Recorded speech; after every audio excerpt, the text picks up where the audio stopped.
j'ai parlé une fois du chocolat ivoirien, on peut le dire du café éthiopien. Donc, vous savez, le paquet de café, il est hors de prix chez moi. Dans les supermarchés au Sénégal, le café, il est hors de prix. Ce café qui vient d'Afrique. Le cacao, le chocolat qui est vendu en Afrique, on ajoute de l'huile pour fluidifier, pour économiser. Tout simplement parce qu'il est hors de prix. Mais honnêtement, transformer juste le chocolat et faire des tablettes de chocolat en Afrique, c'est quand même à notre portée. Oui. Pourquoi on ne le fait pas? Oui. Donc l'Afrique ne souffre pas d'un manque de ressources. L'Afrique souffre du défaut de transformation. Il faudrait consommer local, transformer et valoriser les produits de manière locale. Oui. Je vous cite de ces leaders low cost, sans éthique, autres que leur rapacité, qui sont même des faux bergers sadiques qui privent les enfants d'Afrique du lait de leur mère. Ouais. Bref, avant de critiquer l'égoïsme de l'Europe, ou alors en même temps, balayons devant notre porte. C'est ce que vous leur dites à ces dirigeants africains. Vous savez, moi je suis toujours entre deux feux. Donc finalement, c'est très difficile aussi, mais j'assume. Mais je suis entre deux feux. Les extrémistes africains revanchards ne m'aiment pas, les extrémistes européens ne m'aiment pas. Le problème, c'est que je sais ce que c'est que le rejet, donc ça ne me pose pas de problème. Je veux juste être honnête avec les deux mondes qui font ce que je suis.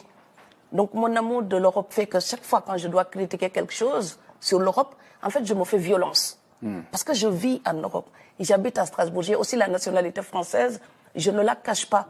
On ne m'a pas forcé à la voir, je l'ai demandé. Donc ça correspond à quelque chose dans ma tête. Et je la respecte. Mais Marianne ne m'a pas adoptée pour que je lui cire les pompes.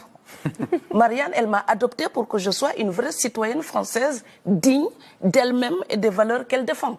Et donc je les défends. Et notre liberté, elle est incomplète quand elle est interdite à nos semblables. La pauvreté, c'est une des pires violences faites à l'être humain. Et en Afrique, c'est ce qu'on trouve. Qui sont les complices? Parce qu'on parle toujours, dès que je parle d'Afrique, on me dit, mais la corruption. Pour qu'il y ait un corrompu, il faut qu'il y ait un corrupteur. Qui est le corrupteur? C'est celui qui a les moyens. C'est l'Europe. Il faut dire la vérité. Et maintenant, nos dirigeants, il faut juste que les gens comprennent que politicien, ce n'est pas un métier. C'est une fonction pour rendre service à son pays. On ne devient pas politicien pour être riche. Donc il faut exceller dans autre chose avant de vouloir servir la nation. Et là, le corona nous a donné une leçon. Parce que là, avec les frontières fermées, on s'est rendu compte de la dépendance, par exemple. Si vous voulez importer du riz thaïlandais, des lentilles de Canada, du lait en poudre irlandais, eh bien, les frontières sont fermées. Eh bien, à un moment donné, il faudra penser l'autosuffisance alimentaire de l'Afrique. Tant qu'on n'aura pas ça, ces jeunes-là, ils bougeront toujours pour aller chercher quelque chose ailleurs. Et on parle toujours, depuis l'Afrique, quand on est en Afrique, on parle toujours de l'exploitation, du néocolonialisme, de l'Occident qui viderait notre grenier. Mais oui, est-ce qu'il pourrait le faire si nous tous, en Afrique, nous étions soudés, s'il y avait un panafricanisme où l'Afrique parlerait d'une seule et même voix? Mais non, chacun va signer ses accords d'une manière, séparée des autres pays. C'est-à-dire qu'ils ne se mettent pas comme l'Union européenne qui va faire un grand ensemble qui va décider. Non, les pays africains vont aller individuellement. Donc chaque pays va signer, ce qui les affaiblit. Donc oui, ceux qui exploitent l'Afrique ne pourraient pas le faire s'ils n'avaient pas des complices locaux. C'est ça, ce sont les cyniques, c'est le mot que vous employez. Oui. Vous dites carton rouge à ces dirigeants-là, carton rouge. Oui, qui font semblant de diriger le peuple africain tout en le livrant à la famine. Donc, à un moment donné, il faut qu'ils se rendent compte qu'il faudra que l'Afrique, 54 pays qui peinent à être entendus, c'est parce qu'ils n'ont pas pu rassembler leurs forces. Et cela, c'est possible tant que nos dirigeants continueront à jouer leur match individuel à leur propre détriment. Donc, il faut à un moment donné que les Africains se rassemblent pour parler d'une même et unique voix. Oui, nos vies servent d'engrais au monde des pillards. Oui.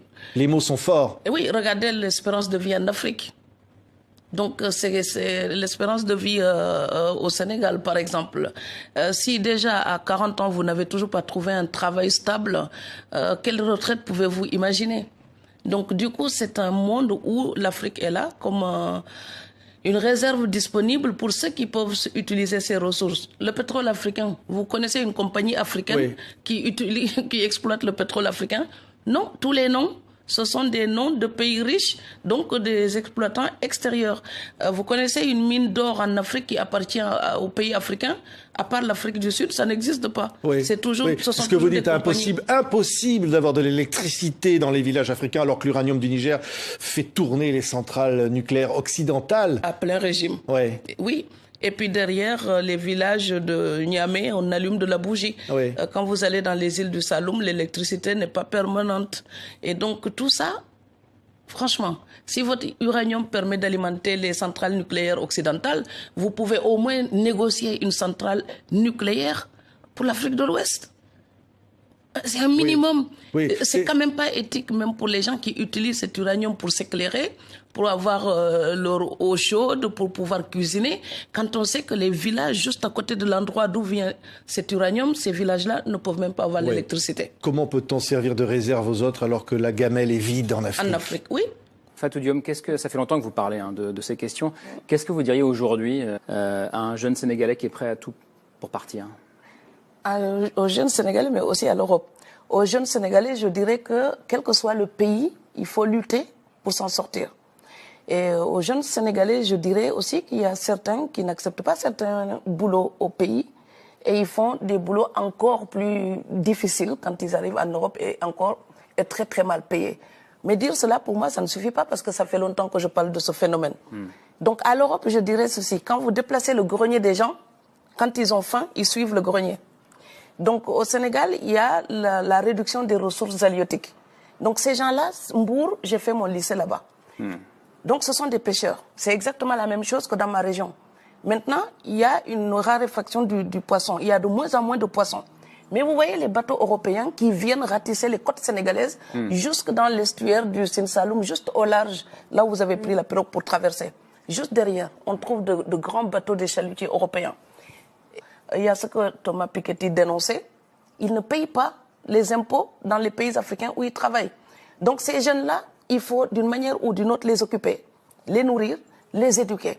Donc si on vide l'Afrique de ses ressources sans permettre aux gouvernements africains d'investir dans l'éducation de ces jeunes-là, l'Europe ne sera jamais tranquille parce que votre gamelle pleine là, on viendra toujours chercher notre part. Dans le grenier. Et je sais que quand on fait une autocritique à l'Afrique, les gens n'aiment pas. Mes frères m'applaudissent quand j'accuse l'Europe.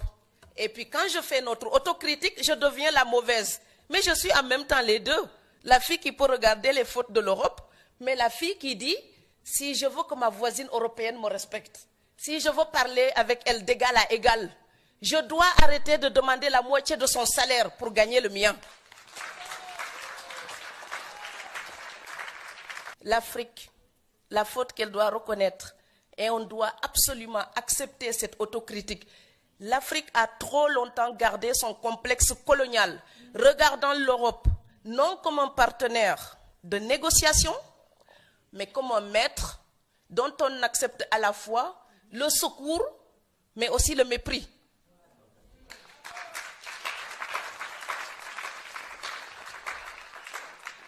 La terminologie utilisée quand on parle des relations entre les deux continents est édifiante. On parle toujours d'aide logistique, d'aide humanitaire, d'assistance technique, de subvention, etc. Il est donc toujours question de ce que l'Europe apporte à l'Afrique. Pourtant, si l'Europe a si jalousement gardé sa relation avec l'Afrique depuis si longtemps, c'est bien parce qu'elle en tire quelque chose. Alors quand les Européens viennent investir chez nous, ils font de l'aide au développement. Mais leurs comptes bancaires sont en Europe. Et une entreprise qui fait des pertes ne reste pas longtemps en Afrique, hein, elle ferme. Donc quand ils viennent faire des affaires, ils viennent nous aider. Quand nous, on vient faire des affaires, on est immigrés économiques. Donc à un moment donné, il faut parler bêtement du marché capitaliste à la régulière. Je sais bien qu'il y a des torts que nous devons reprocher à l'Europe. Mais 3 siècles de reproches ne changeront pas notre destin. Donc, chercher un coupable extérieur ne changera pas notre destin. Si ma maison brûle et je reste là et je dis, quelqu'un a jeté une allumette, ma maison brûle, quelqu'un a brûlé ma maison, quelqu'un a brûlé ma maison. 3 saisons après, je serai encore sous les étoiles.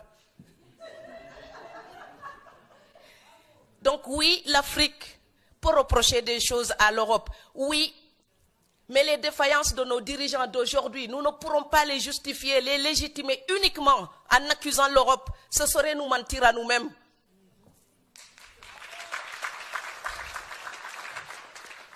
En ce moment, on parle beaucoup du partenariat Europe-Afrique. Ça passera par une révolution des mentalités. Celui à qui vous demandez la charité, vous ne pouvez pas le tutoyer.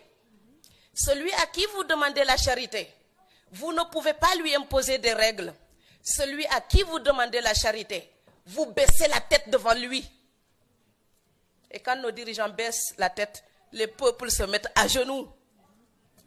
L'Europe n'est pas digne quand elle exploite l'Afrique pour le bien-être de son peuple. Ce n'est pas éthique. Et le peuple européen ne doit plus l'accepter.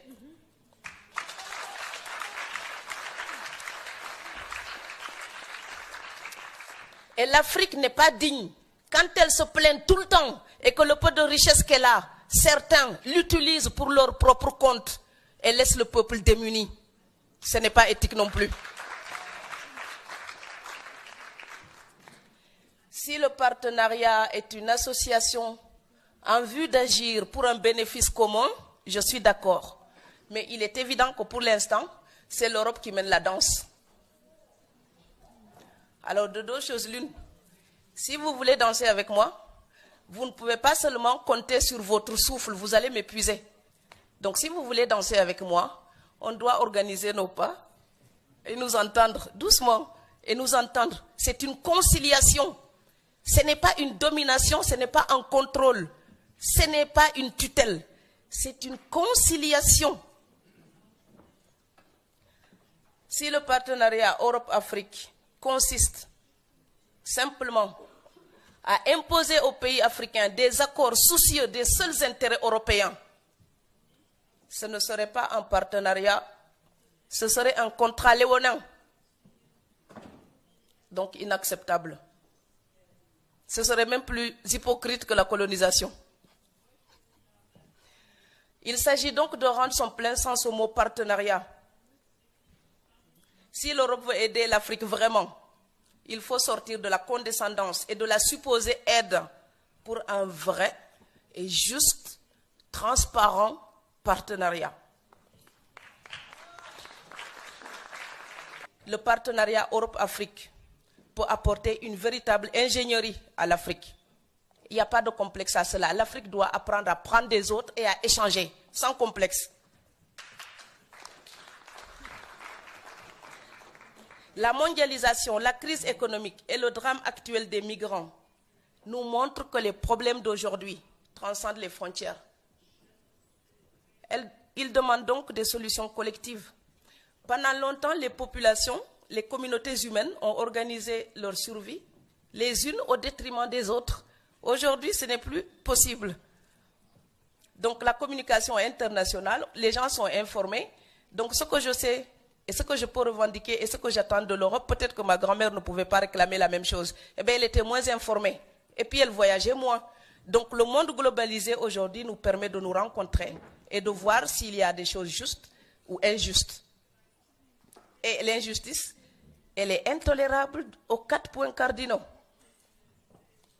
Et comme je ne cesse de le répéter dans tous mes textes, aider quelqu'un, c'est l'aider à ne plus avoir besoin de vous. Sinon, c'est de l'assujettissement. Et le corollaire de l'indépendance, c'est la responsabilité. Donc, de deux choses l'une. Ou on est indépendant, donc on revendique notre destin, ça veut dire qu'on a une responsabilité. Ou on dit que c'est toujours la faute des autres, ça veut dire que nous sommes des moutons. Je ne suis pas un mouton. Donc la mentalité victimaire, je n'en veux pas. Je vous remercie.